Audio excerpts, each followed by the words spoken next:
सत्कारयोग साथियों, अज बाबा साहब अंबेडकर साहब जी का परिनिर्वाण दिवस मना रहे हैं। अज एकत्र होकर आप बाबा साहब अंबेडकर साहब जी को शरधा के फुल अर्पण कर रहे हैं। भावें बाबा साहब अंबेडकर साहब 1956 शरीरक तौर पर साढ़े अंदरों चले गए, पर उन्होंने रूह उन्होंने जिहड़ी मेहर छत्र छाया है साढ़े उत्ते हमेशा ही रहेगी। जिन्ना चिर भारत का संविधान जिंदा है उन्ना चिर बाबा साहब अंबेडकर साहब जिंदा रहेंगे। बाबा साहब अंबेडकर साहब ने इस दुनिया ते आके खास करके भारत के लोगों के दबे कुचले लताड़े डिप्रैस्ड लोगों के हकों के वास्ते बहुत बड़ी लड़ाई लड़ी। उन्होंने खुद अपने पिंडे से इत्थों का जिहड़ा इंडिया का छूआछात का सिस्टम है उन्होंने अपने हड्डां ते हंडाया और इसनों खत्म करने वास्ते उन्होंने बहुत बड़ा उपराला किया, बहुत मेहनत कीतियां। 18 घंटे वो पढ़े और दुनिया के महान जिहड़े विद्वान ने उन्हां दे विच उन्हां दा नाम है। अमरीका की जिहड़ी कोलंबिया यूनिवर्सिटी है उन्हां दे विच बाबा साहब अंबेडकर साहब जी का जिहड़ा परचा एक लग्या होया है, जिहदे विच कोलंबिया यूनिवर्सिटी ने अपना 250 साला एक दिन मनाया सी। 250 साला दिवस मनाउण लगे उन्होंने एक चार्ट बनाया सब तो इंटैलीजेंट बच्चों का जिहड़ा उस यूनिवर्सिटी के विचों पढ़ के गए सी, उन्हों की एक लिस्ट बनाई और सब तो पहला 250 बच्चों की लिस्ट बनाई, फिर वो 100 बच्चों की लिस्ट बनाई, उस तो बाद 10 बच्चों की लिस्ट बनाई और उस 10 बच्चों की लिस्ट के विच एक नंबर पर नाम है जे वो बाबा साहब अंबेडकर साहब जी का।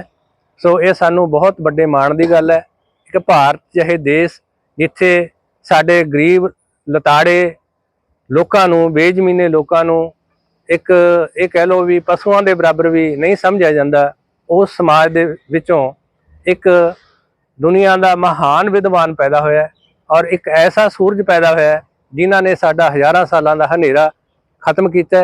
और ये कहा जाता है कि इत्थों के जिहड़े लोग ने 2,5-3 हज़ार साल तो गुलाम ने, परंतु बाबा साहब अंबेडकर साहब जी ने लड़ाई लड़के अंग्रेज सरकार दे कोल साडे लोकां दीयां गल्लां पहुँचा के साडे लोकां दे हालात दस के इत्थे साइमन कमीशन बुलवाया और साइमन कमीशन दे अगे साडे लोकां दीयां मुश्किलां दसियां और 1932 दे विच एक 2.5 लाइनां दा लैटर जिहड़ा उस समय अंग्रेज सरकार ने जारी किया सी कि अज तो बाद इंडिया दे विच जे कोई भी छूआछात करेगा, किसी ना वितकरा रंग करके जात करके करेगा तो उसनू जिहड़ी है सख्त सज़ा दी जाएगी।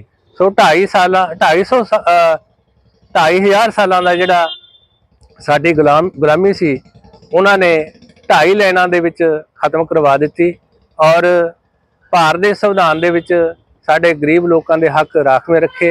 अज असी नौकरियां दे विच अहुदेदारियां मान रहे हैं, बड़े बड़े कारोबारां विच साडी हिस्सेदारियां ने। सो ये सब बाबा साहब अंबेडकर साहब की बदौलत ने।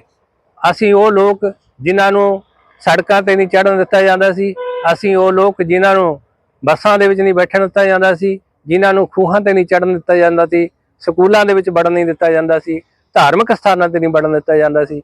अज असी आज़ादी माण रहे हैं, महसूस कर रहे हैं।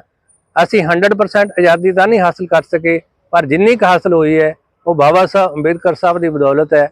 जिमें पहले ही साडे सुपरडेंट साहब सरबन सिंह जी दस के गए ने कि साडी नलैकी है कि असी भारत के संविधान नूं असी 80-85% लाणा होने के बावजूद 100% लागू नहीं करा सके। ये साडी नलैकी करके है।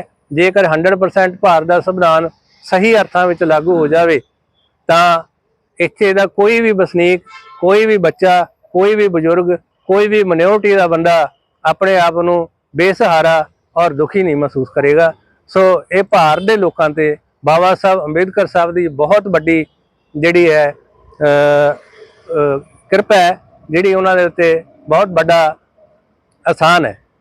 खास करके औरतां जिन्होंने बड़े बड़े ग्रंथों के पैर की जुत्ती कहा जां कल्याणी कहा जां इन्हों कहा भी कि ਇਹਨਾਂ ਦੇ ਗੁੱਤ ਪਿੱਛੇ ਮੱਤ ਹੁੰਦੀ ਹੈ ਔਰ ਪਾਪ ਦੀ ਜੂਨੀ ਤੱਕ ਕਿਹਾ। ਉਹ ਜਿਹੜਾ ਹੈਗਾ ਉਸ ਔਰਤਾਂ ਨੂੰ ਜੋ ਕਿਸੇ ਵੀ ਕਾਸਟ ਦੀਆਂ ਨੇ, ਚਾਹੇ ਉਹ ਬ੍ਰਾਹਮਣ ਹੈ, ਚਾਹੇ ਬਾਣੀ ਹੈ, ਜਾਂ ਕਿਸੇ ਡਿਪਰੈਸ ਕਲਾਸ ਦੇ ਵਿੱਚ ਔਰਤ ਹੈ, ਅੱਜ ਜੇ ਇਹਨਾਂ ਦੇ ਵਿੱਚੋਂ ਅੱਜ ਡੀਸੀ, ਐਸਐਸਪੀ, ਵੱਡੇ ਵੱਡੇ ਜੱਜ, ਇੱਥੋਂ ਤੱਕ ਕਿ ਪ੍ਰਧਾਨ ਮੰਤਰੀ ਤੱਕ ਬਣੀਆਂ ਨੇ, ਤਾਂ ਉਹ ਬਾਬਾ ਸਾਹਿਬ ਅੰਬੇਦਕਰ ਸਾਹਿਬ ਜੀ ਦੀ ਬਦੌਲਤ ਬਣੀਆਂ ਨੇ। ਔਰ ਇੰਦਰਾ ਗਾਂਧੀ ਜੀ ਬਾਰੇ ਸੁਣਿਆ ਕਿ ਉਹਨਾਂ ਨੇ ਭਾਰਤ ਦੇ ਪ੍ਰਧਾਨ ਮੰਤਰੀ ਦੀ ਕੁਰਸੀ ਤੇ ਬੈਠਣ ਲੱਗਿਆ ਕਿਹਾ ਸੀ ਕਿ ਜੇ ਅੱਜ ਮੈਂ ਦੇਸ਼ ਦੀ ਪ੍ਰਧਾਨ ਮੰਤਰੀ ਬਣੀ ਆ ਤਾਂ ਬਾਬਾ ਸਾਹਿਬ ਅੰਬੇਦਕਰ ਸਾਹਿਬ ਜੀ ਦੀ ਬਦੌਲਤ ਬਣੀ ਆ। ਸੋ ਮੇਰੀ ਬੇਨਤੀ ਹੈ ਸਾਰੀਆਂ ਔਰਤਾਂ ਨੂੰ, ਭਾਰਤ ਦੀਆਂ ਨੂੰ, ਕਿ ਉਹ ਜਿਹੜੇ ਮਰਜ਼ੀ ਆਪਣੇ ਇਸ ਨੂੰ ਮੰਨਣ, ਜਿਹੜੇ ਮਰਜ਼ੀ ਰੱਬ ਨੂੰ ਮੰਨਣ, ਪਰ ਉਹਨਾਂ ਦੇ ਲਈ ਸਭ ਤੋਂ ਵੱਡਾ ਜੇ ਰੱਬ ਹੈ ਤਾਂ ਬਾਬਾ ਸਾਹਿਬ ਅੰਬੇਦਕਰ ਸਾਹਿਬ ਹੈ। ਉਹਨਾਂ ਨੂੰ ਵਰਤ ਜੇ ਰੱਖਦੀਆਂ ਤਾਂ ਰੱਖੀ ਜਾਣ, ਪਰ ਇੱਕ ਵਾਰੀ ਬਾਬਾ ਸਾਹਿਬ ਅੰਬੇਦਕਰ ਸਾਹਿਬ ਨੂੰ ਜ਼ਰੂਰ ਯਾਦ ਕਰ ਲਿਆ ਕਰਨ। ਇਹ ਮੇਰੀ ਬੇਨਤੀ ਹੈ ਖਾਸ ਕਰਕੇ ਔਰਤਾਂ ਨੂੰ ਔਰ ਡਿਪਰੈਸ ਕਲਾਸਿਸ ਨੂੰ ਕਿ ਤੁਸੀਂ ਜਿੱਥੇ ਜਾਂਦੇ ਹੋ ਜਾਈ ਜਾਓ, ਪਰ ਤੁਹਾਡਾ ਜੇ ਰਹਿਬਰ ਹੈ, ਜੇ ਕੋਈ ਰੱਬ ਹੈ ਤਾਂ ਬਾਬਾ ਸਾਹਿਬ ਅੰਬੇਦਕਰ ਸਾਹਿਬ ਹੈ। ਸੋ ਇਹਨਾਂ ਸ਼ਬਦਾਂ ਦੇ ਨਾਲ ਅੱਜ ਆਪਾਂ ਬਾਬਾ ਸਾਹਿਬ ਅੰਬੇਦਕਰ ਸਾਹਿਬ ਜੀ ਨੂੰ ਸ਼ਰਧਾ ਦੇ ਫੁੱਲ ਅਰਪਿਤ ਕਰਦੇ ਹਾਂ, ਸ਼ਰਧਾਂਜਲੀ ਭੇਟ ਕਰਦੇ ਹਾਂ।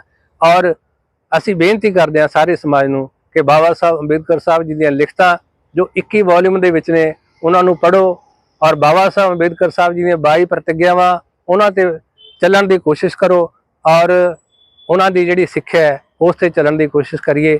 ਜੈ ਭੀਮ, ਜੈ ਭਾਰਤ।